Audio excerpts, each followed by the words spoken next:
good morning लोगोफोर मैयाहाय क'क्राझाराव दंहैयोमोन आं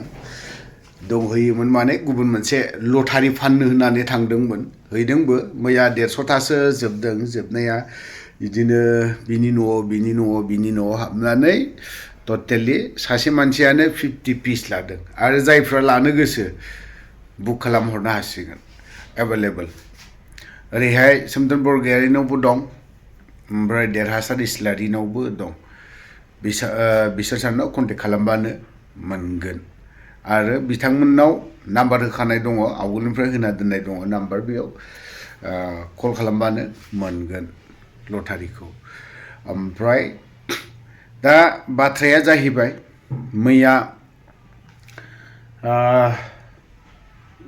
गौरां दै सेरावहाय फेमिलि आदा बिग्रायफोरखौ ग्रोब लोगो मोनस'ना बेफोरबायदि थ' आदा बिग्रायाबो बा बै समनि आन्दलनफोराव गोख्रोङैनो बाहागो लाफादोंमोन दा बिनि बारैनो जों माखासे सावरायदोंमोन आदा बिग्रायजों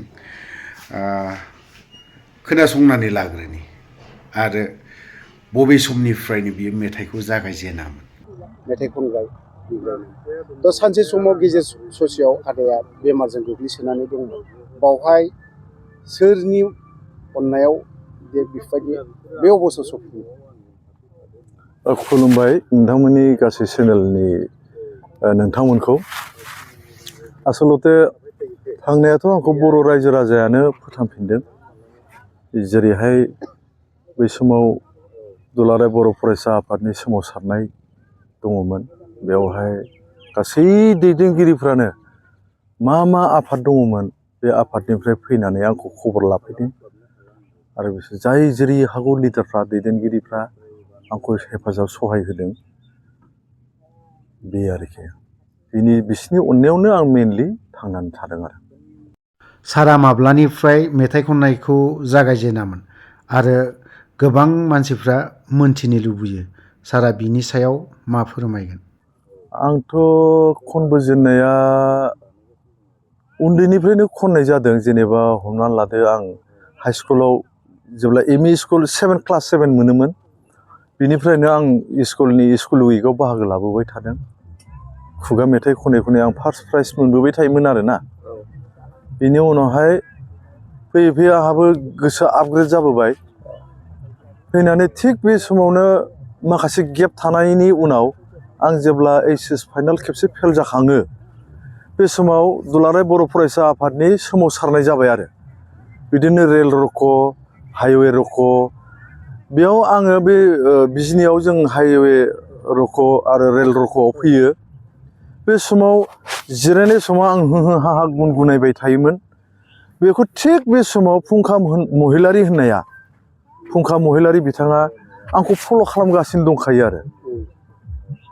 ओमफ्राय बिनो आंखौ सानसेखालि बुंबाय जे क'क्राझाराव थांनांगौ क'क्राझाराव सेन्ट्रेल एबसुनि अफिसाव थानानै जों माखासे रेकर्डिं कलकातायावबो खालामहैनायनि मोनसे प्लेनिं लादों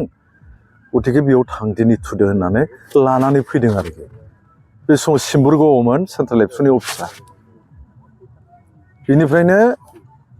आराम्भ आरोखि दा आंनि गुरु होनोब्ला एक्सुवेलि आं फुंखा महिलारिखौ बुंगोन आरोखि बेनो क'क्राझाराव लाबोबाय बेनो जाहोफैबाय बेनो लोंहोफैबाय बेनो उन्दुहोफैबाय बे आरोखि ओमफ्राय सारनि अरिजिन जोनोम जायगाया बबेयावमोन गोबां मानसियानो मिथिया सारखौ एसे खोन्थागोन नामा आंनि अरिजिनेल जोनोम जायगायाथ' एक्सुवेलि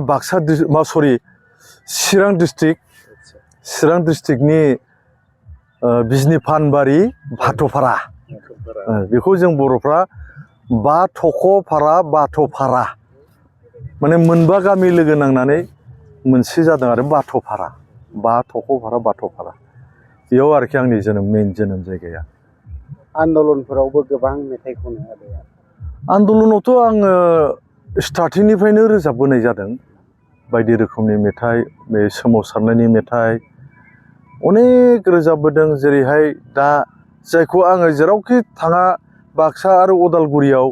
खनाब्लानो थानो हाया बैसागो प्रग्रामब्लाबो बे दा माने गोदोनि बे आन्दलन समनि बे आदाखौ लांबाय आयै पुलिसफ्रा गावथारनानै होननाय मेथाइखौ आं दिनैबो खननैसिम खननाङो मोनसे स्टेजाव बाक्सा आरो अदालगुरि ओरै सानजाहा आलादा जायगा बिथिंजाय सेन्टिमेन्टआनो आलादा बिथिंजाय दाबो खाराखै सेन्टिमेन्टआ आं खुलुमहरो आरोखि बिसोरखौ मेथाइआथ' गोबां मेथाइ खनबाय बिनि गेजेरावबो आंगो बायदि मेथाइ थायो दा बबे मेथाइखौ साबसिन होनना सानो आरो गावनि बे समावथ' आरो दासिमबो आं बेखौनो साबसिन मोनो बे दाया आंनि नङा रजे होननायानोमोन आं बेजोंनो फिसायबो जानो हादों बोरैबा बोरैबि आरोखि